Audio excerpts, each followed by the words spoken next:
उत्तर प्रदेश के अंदर 12 साल से मजदूरों का न्यूनतम वेतन नहीं बढ़ाया योगी सरकार ने। जुआ के श्रम विभाग में हम इतनी शिकायत देते हैं, मैं एक्टू से डिस्ट्रिक्ट प्रेसिडेंट होने के नाते इतना शिकायत, इतना सुझाव देते हैं, सालों से कोई काम नहीं हो रहा है, केवल यहाँ पे दलाली होती है।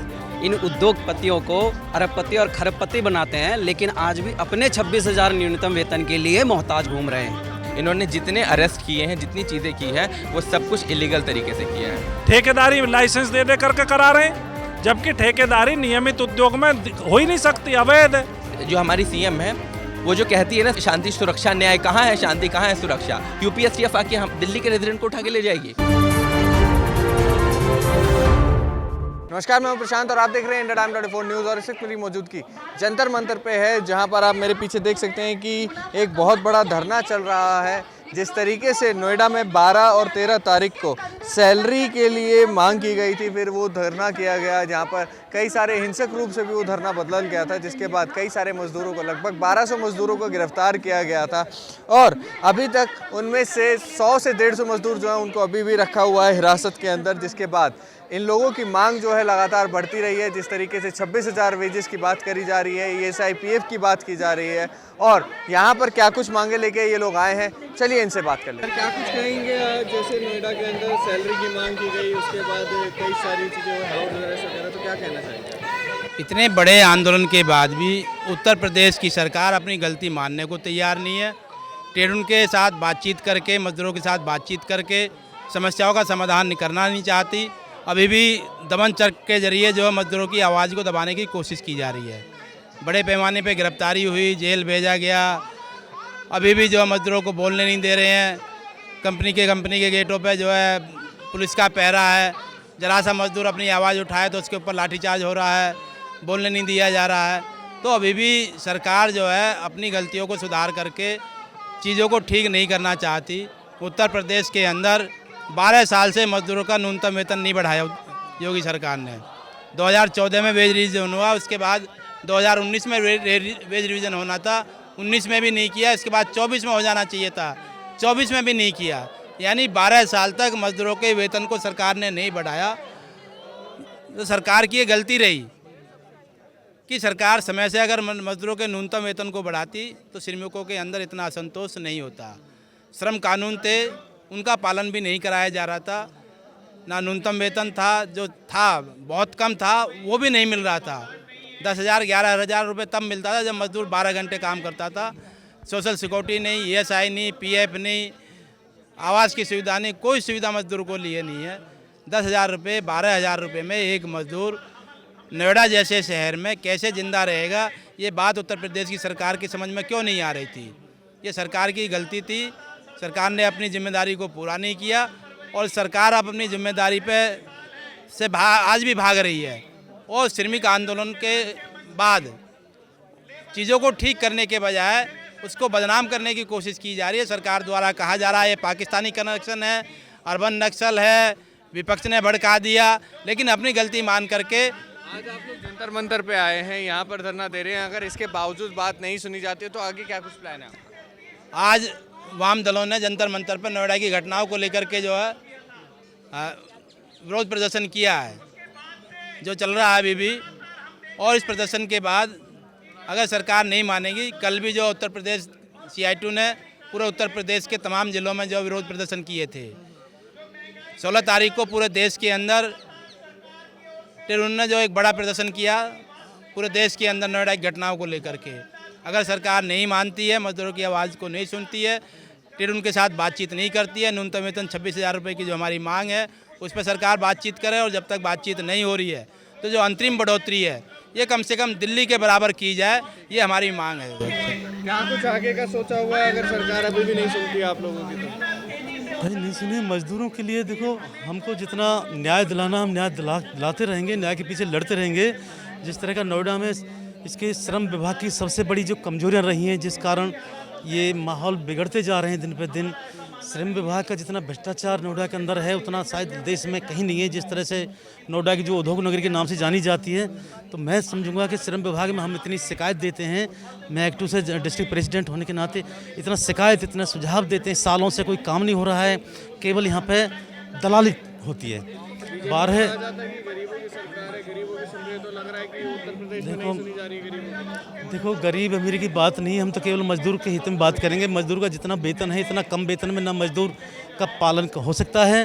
12-12 घंटे काम करता है और उसका जिस तरह से शोषण हो रहा है, महिलाओं को जिस शोषण हो रहा है, 12 घंटे काम करती हैं, 10-11 हज़ार रुपये दम मिल पाता है, और किस तरह से उसका उसमें कैसे गुजारा होगा।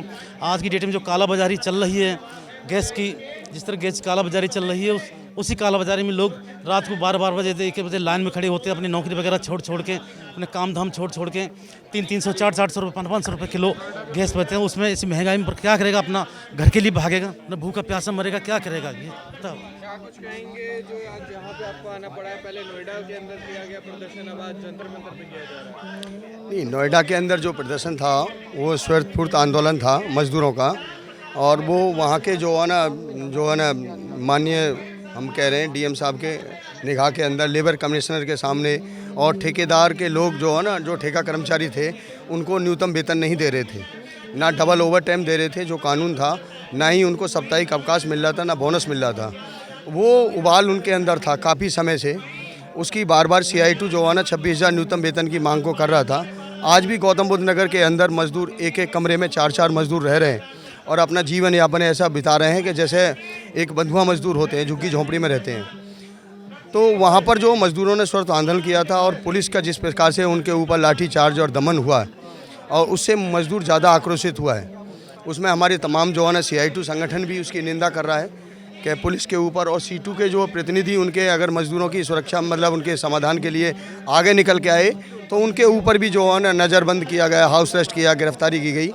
उसकी जो है ना पूरे देश भर में मजदूर निंदा कर रहा है। तो देखिए, क्या कुछ कहना चाहेंगे, क्या कुछ मांगे हैं आज जो यहाँ पर आए हैं आप? जो लेबर कोड इन्होंने रद्द किया है, उसे बहाली की मांग है। हज़ारों मजदूरों के ऊपर जो इन्होंने केस किया है गाज़ियाबाद, नोएडा वगैरह में, तो उसे रद्द किया जाए, रिहा किया जाए, यही मांग है। और क्या मांग रहे हैं? क्या कुछ कहेंगे, क्या कुछ मांगे हैं आपकी, और आप कहाँ से आए हैं, जरा ये बताइए। देखिए, दिल्ली से ही आया हूँ। CPIM का एक कार्यकर्ता होने के नाते मज़दूरों के समर्थन के लिए आया हूँ, और उन मज़दूरों के समर्थन के लिए यहाँ उपस्थित हैं जो मज़दूर इन उद्योगपतियों को अरबपति और खरबपति बनाते हैं, लेकिन आज भी अपने 26,000 न्यूनतम वेतन के लिए मोहताज घूम रहे हैं। हम जब सड़कों पे चलते हैं, आज उन्हीं की मजदूर, यहाँ घर मकान हर चीज़ तैयार होती है। आप उनको बीच रास्ते एक रिक्शे वाले चालक को उठा ले जाते हैं, इनका दमन चल रहा है। इस तरीके के दमन अगर मजदूरों पे होंगे तो हम किस समाज में किस तरीके की प्रेरणा हम लोगों को देंगे? तो उसके समर्थन में उनके साथ खड़े होने के लिए आज हम यहाँ मौजूद हैं। क्या कुछ जैसे पूरा प्रदर्शन आज यहाँ किया जा रहा है नोएडा में, क्या कुछ मांगों के लिए आज किया जा रहा है? जी, मतलब कि तमाम मांगों में से जो कुछ मांगे हैं वो ये हैं हमारी कि मिनिमम वेज, न्यूनतम जो वेज है वो मिले। उसके साथ साथ जितने भी साथी अरेस्ट हुए उनको छोड़ा जाए, और जो भी केसेस वगैरह हैं लगाए गए हैं वर्कर्स पर, उनको वापस लिया जाए। और उसके साथ साथ जो वर्कर्स हैं उनको सोशल सिक्योरिटी वेज के साथ दी जाए, सुरक्षा भी। ये है जो मतलब ब्रॉडली हमारी जो कुछ मांगे हैं। मेरा नाम केशव आनंद है, मैं आदित्य आनंद का भाई हूँ, जो ये जो पूरा अभी मास्टरमाइंड बताया जा रहा है। मैं आपको आदित्य आनंद के बारे में बताना चाहता हूँ कि कौन है आदित्य आनंद। आदित्य आनंद एक मेरिटोरियस स्टूडेंट है जो NIT जमशेदपुर से पास आउट है। बचपन में स्कूल्स में टॉप रैंक लाता था। उसका गुनाह क्या है? उसका गुनाह ये है कि वो खुद को इंसान मानता है, और इंसान जहाँ कहीं भी मेहनतकश आबादी जो 2 वक्त की रोटी नहीं कमा पा रही है, सिलेंडर की क्राइसिस की वजह से जिसकी हालत ख़राब है, उसके दर्द को उसने अपना दर्द बनाया। और फिर उसको ये गवारा नहीं था कि आज जो मेहनतकश आबादी जिनका खाना नहीं हो पा रहा है, उनके साथ उनकी सॉलिडारिटी उन्होंने स्पॉन्टेनियस तरीके से कोई प्रोटेस्ट किया तो उनकी सॉलिडारिटी में जाए और सही बात रखे। सही बात क्या रखी? उसका दूसरा गुनाह ये है कि सही बात उसने ये रखी कि उसने शांतिपूर्ण प्रदर्शन की शपथ दिलवाई मजदूरों को। वीडियो एविडेंस मौजूद है, आपको चाहिए तो दे देंगे। मजदूरों के बीच से शपथ दिलवाई कि हम लोग शांतिपूर्ण प्रदर्शन करेंगे। तमाम व्हाट्सएप ग्रुप में उसके वीडियो मैसेजेस गए कि हम लोग शांतिपूर्ण और सिर्फ शांतिपूर्ण प्रदर्शन करेंगे। तो ये जो किया जा रहा है ना, ये जो फ्रेम करने की कोशिश कर रही है यूपी पुलिस और यूपी STF की, जो कोई शांतिपूर्ण प्रदर्शन की अपील कर रहा है, लेकिन यूपी STF जो जानकारी लेने की कोशिश कर रही है, ये दरअसल यूपी STF पूरा एक इलीगल काम कर रही है। इन्होंने जितने अरेस्ट किए हैं, जितनी चीज़ें की हैं, वो सब कुछ इलीगल तरीके से किया है। ये सारे अरेस्ट इलीगल है। क्यों? क्योंकि जो हिमांशु ठाकुर उसको यूपी एसटीएफ ने दिल्ली से उसके रेजिडेंस से उठाया।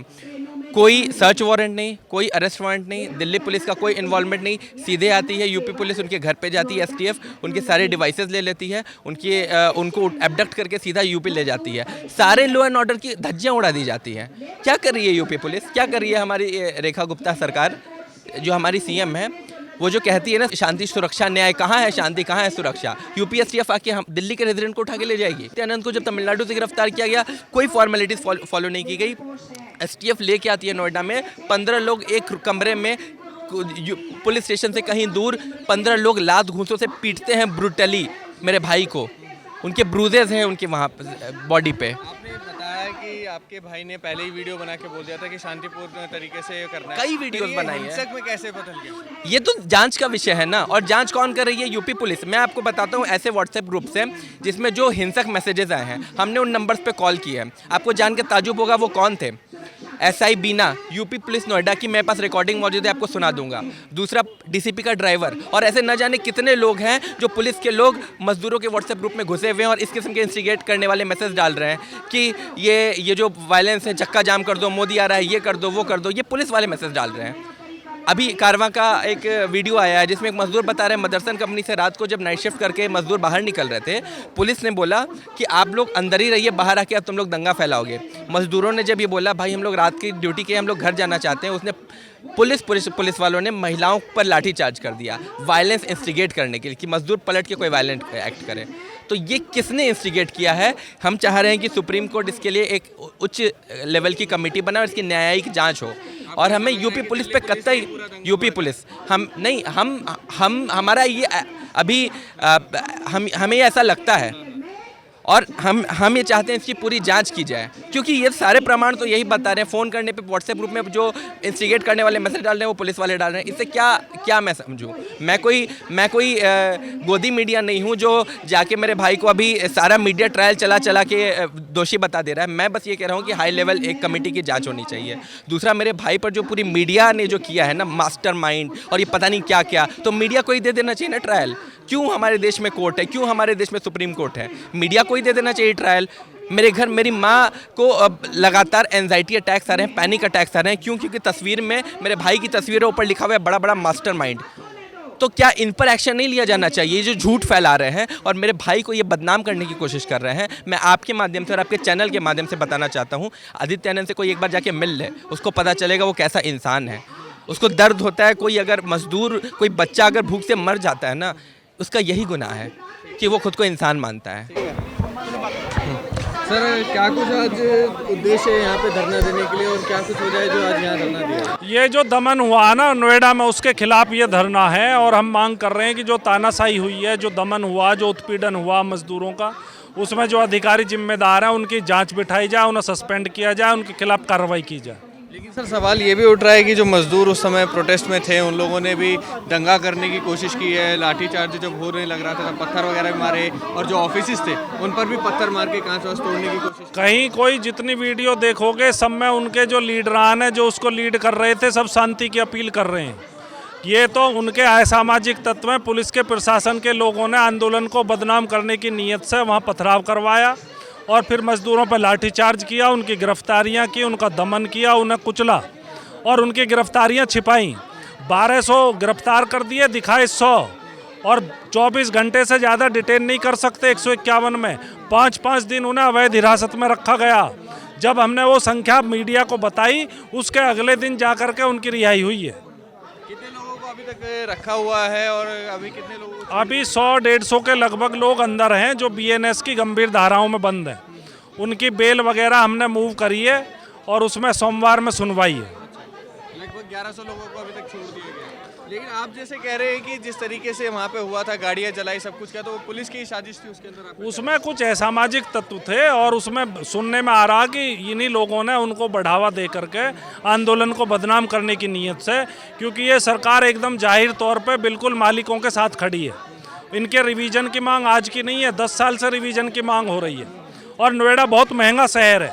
दिल्ली में 18,500 रुपये अनस्किल्ड वर्कर की वेज है और वहाँ 11,000 10,000 में काम करा रहे हैं, 12 घंटे काम करा रहे हैं, वेतन समय पे नहीं देते, यौन शोषण अलग होता है, ठेकेदार अलग पीटता है, ठेकेदारी लाइसेंस दे दे करके करा रहे हैं, जबकि ठेकेदारी नियमित उद्योग में हो ही नहीं सकती, अवैध है। तो ये सब अफसर भी और सरकार भी और पुलिस भी आपस में मिले हुए हैं, मालिकों से ये चंदा लेते हैं और मालिकों की ये गाते हैं, उन्हीं का खाते हैं और उन्हीं का गाते हैं। उत्तर प्रदेश सरकार के लिए क्या कुछ कहना चाहेंगे कि कैसे मदद करे वो इन लोगों की, और अभी तक क्या जब से धरना हुआ है कोई बातचीत होने की कोशिश हुई आप लोगों से? कोई बात नहीं करी, उनको कुचलने का काम किया। वेज रिवीजन के लिए एक कमेटी बनती है, ट्राई पार्टी कमेटी बनती है, कोई कमेटी नहीं बनी, किसी स्टेक होल्डर से कोई सलाह नहीं ली गई, एक तरफा मामूली वृद्धि है जिससे मजदूर पूरी तरह असंतुष्ट है। और उसका भी आरएसएस से जुड़ा एक संगठन विरोध कर रहा है, वहाँ पे उद्योग भारती, वो कह रहा हम तो बर्बाद हो जाएंगे। अरे भाई, यहाँ दिल्ली में तो बर्बाद नहीं हो रहे, हरियाणा में तो बर्बाद नहीं हो रहे, वहाँ तो 15,200 रुपये वेतन है। वही रिचा ग्लोबल कंपनी है, वो वहाँ भी काम करती है, यहाँ भी काम करती है, वो वहाँ 15,000 दे रही है, यहाँ 10,000 दे रही है, तो तुम कैसे बर्बाद हो जाओगे? तो ये परिस्थितियां वहाँ हैं, जानबूझ करके उनकी आवाज़ को दबाने की कोशिश वहाँ पर करी जा रही है, बदनाम करने की कोशिश वहाँ पर करी जा रही है। नोएडा में प्रदर्शन किया गया था सैलरी के लिए, जिसमें मजदूरों को गिरफ्तार कर लिया, तो क्या कहना है? देखिए, जब पेट में रोटी नहीं होगा, जब 500 रुपए किलो सिलेंडर भरवाना होगा और 7,000 वेतन में हर महीने किराया भी देना होगा, तो किसी को भी गुस्सा आएगा। हमारे देश में पार्लियामेंट में बैठने वाले लोगों को तो लाखों रुपए मिलता है, लेकिन हमारे देश के मजदूरों को तो न्यूनतम वेतन तक नहीं मिलता है। तो जिस तरीके से पुलिस क्रैकडाउन किया गया, जिस तरीके से अभी भी कई मजदूर लापता हैं, और वो सारे मजदूर जो यूपी, बिहार, झारखंड से मजदूरी करने आए थे, उनको मास्टरमाइंड बताना, उनको अर्बन नक्सल बताना, उनको पाकिस्तानी बताना, ये बेहद ही शर्मनाक है। जिन मजदूरों को ये आप पाकिस्तानी और ये बता रहे हैं, उन्हीं मजदूरों के प्रोटेस्ट पे आप 3,000 रुपये वेतन भी बढ़ा रहे हैं, है ना। तो सवाल इस बात का है कि आज देश का मजदूर बहुत बुरी हालत में जी रहा है। ये रिस्पांस आना पूरे देश भर में, सिर्फ नोएडा में ही नहीं, देखिए आप सब जगह आ रहा है। ये बहुत ही नेचुरल रिस्पांस है, क्योंकि जब भी किसी के ऊपर भूख लगती है तो वो आवाज़ उठाता है। मजदूरों को वो अधिकार जो कि उनको मिलने चाहिए थे, उनको नहीं मिल रहा था, इसीलिए मजदूर खड़े हुए, उन्होंने अपनी आवाज़ उठाई है। तो क्या कुछ मांग लेकर आप यहाँ पर आए हैं? हम साफ मांग कर रहे हैं कि सभी मजदूरों के लिए न्यूनतम वेतन लागू किया जाए, 26,000 रुपये वेतन मिले। जो भी पुलिस क्रैकडाउन हुआ है और जिन साथियों की गिरफ्तारी हुई है, फर्जी मुकदमे चल रहे हैं, उनको वापस इमीडिएटली मुकदमे ख़त्म किए जाएं। कई सारे मजदूर साथी लापता हैं, उनको तुरंत खोज करके उनके परिवार वालों से मिलवाया जाए, और साथ में ये जो पूरा दमन का चक्र है ये ख़त्म हो और मजदूरों को सम्मान के साथ जीने को मिले। जिस तरीके से उत्तर प्रदेश में 12 अप्रैल को मजदूरों का प्रोटेस्ट था और उसके बाद उन्हें गिरफ्तार कर लिया गया, तो क्या कुछ कहना चाहिए? देखिए, ये मजदूरों का कोई प्रोटेस्ट नहीं था, ये मजदूरों का सड़कों पर उतर करके जीने के अधिकार के लिए संघर्ष है जो अभी भी चल रहा है। और ये सरकार, इसने अपना बिल्कुल पर्दाफाश कर दिया है कि ना तो ये हिंदुओं की सरकार है, ना तो कोई ये राष्ट्रवादी सरकार है, ये पूरी तरह से पूंजीपतियों की दलाल सरकार है जो उनके हित में काम करती है। ये बिल्कुल उनका चेहरा स्पष्ट हो गया है, और उन्होंने जिस तरह से इसको मतलब दबाने के लिए बिल्कुल कानून को ताक पर रख करके बच्चों की गिरफ्तारी, महिलाओं की गिरफ्तारी, महिलाओं को सड़क के ऊपर पीटना, पुलिस द्वारा बर्बर दमन करवाना, ये सारी चीज़ें आप लोगों की वजह से, जो ये एक वैकल्पिक मीडिया पैदा हुआ है, लोगों के सामने आया है, उन्होंने अपने घरों में इन चीज़ों को देखा है।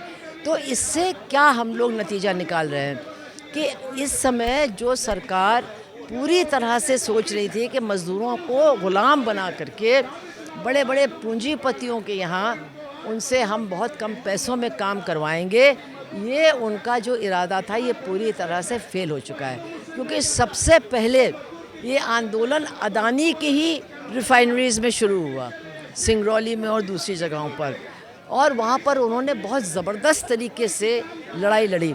उसके बाद फिर हरियाणा और उसके बाद यहाँ। अब आप सोचिए कि इस लड़ाई के 2 ही 4 दिन के बाद उत्तर प्रदेश की सरकार, जिसने मज़दूरों की मांगों को बिल्कुल ही अनसुना कर दिया, उन्होंने कहा कि हम एक वेतन बढ़ोतरी का नियम बना रहे हैं। खैर उसको किसी ने माना नहीं, इतना कम है, लेकिन उनको ये करना पड़ा। तो ये बात बिल्कुल निश्चित है कि ये चाहे जितना इसको दबाएं, ये दबने वाला नहीं है, क्योंकि सब लोगों को और पूरे भारतवासियों को समझना चाहिए कि ये मज़दूर कोई अपने महंगाई भत्ते या अपने बोनस के लिए नहीं लड़ रहा है, ये ज़िंदा रहने के लिए लड़ रहा है। आज वो कह रहा है कि भाई आप हमको आके दिखाइए कि नोएडा में आप 12,000 की तनख्वाह में क्या ज़िंदा रह सकते हैं, क्या अपने बच्चों को पढ़ा सकते हैं, क्या अपने घर वालों का इलाज कर सकते हैं, नहीं कर सकते हैं। और अब तो जिसको कहते हैं ना सर के ऊपर से पानी चला गया, ये जो गैस के सिलेंडर का दाम और उसकी उपलब्धता इतनी वो हो गई है, तो लोगों को लग रहा है कि अगर हम मान लीजिए राशन ले भी आएंगे तो हम पकाएंगे कैसे। तो जब बिल्कुल रोटियों के लाले पड़ने लगे हैं एक मज़दूर के, ये मज़दूर हैं एक आधुनिक क्षेत्र में, आधुनिक कारखानों के आधुनिक मज़दूर हैं, ये देखते हैं कि उनके मालिक और उनके मैनेजर 50 लाख और 2 करोड़ की गाड़ी में रोज़ आते हैं और कम से कम 50 करोड़ के फ्लैट पे रहते हैं और 50 लाख की तनख्वाह लेते हैं, ये सब देख रहे हैं। और इनके समझ में आ रहा है कि ये इनकी जितनी ये शान और शौकत है, ये तो सब हमारे उत्पादन की वजह से, हमारी उत्पादकता की वजह से। तो ये पढ़ा लिखा मज़दूर भी है। तो ये जो इसकी लड़ाई है, ये मुझे लगता है कि हमारे देश के इतिहास को बदलने वाली लड़ाई है। तो आपने सुना कि क्या कुछ यहाँ के लोगों ने कहा। इन लोगों का साफ कहना है कि 26,000 जो न्यूनतम वेतन है वो इन लोगों को मिलना चाहिए, और जिस तरीके से 8 घंटे की शिफ्ट की जगह पे 12-12 घंटे इन लोगों से काम करा के मैं 8 से 10,000 रुपये जो इनको सैलरी मिल रही है वो बढ़नी चाहिए। और जिस तरीके से 12 और 13 तारीख को मज़दूरों को ज़बरदस्ती गिरफ्तार कर लिया गया है, जिसमें से 100-150 मज़दूर ऐसे हैं जिनकी जानकारी अभी तक नहीं मिल पा रही है कि वो लोग कहाँ पर हैं, वो लोग सही सलामत हैं या नहीं, उन लोगों को ढूंढा जाए और उन लोगों को उनके परिवार के पास मिलवाया जाए। इस तरीके की इन लोगों की मांग है। आप देख सकते हैं कि आरएसपी और सीपीआई द्वारा यहाँ पर पूरा का पूरा ये प्रोटेस्ट किया जा रहा है। इन लोगों का कहना है कि अलग अलग जगह जो है होते रहेंगे, और जिस तरीके से पूरे देश में अलग अलग जगह मजदूरों का ये प्रोटेस्ट हो रहा है, ये काफ़ी ज़्यादा चिंताजनक है और प्रशासन और सरकार को इसके बारे में ज़रूर सोचना चाहिए। कैमरा जर्नलिस्ट सभा के साथ प्रशांत, इंडिया टाइम 24। खबरों से खबरदार रहने के लिए चैनल को सब्सक्राइब करें और प्रेस करें बेल आइकन। भगत चंद्रा हॉस्पिटल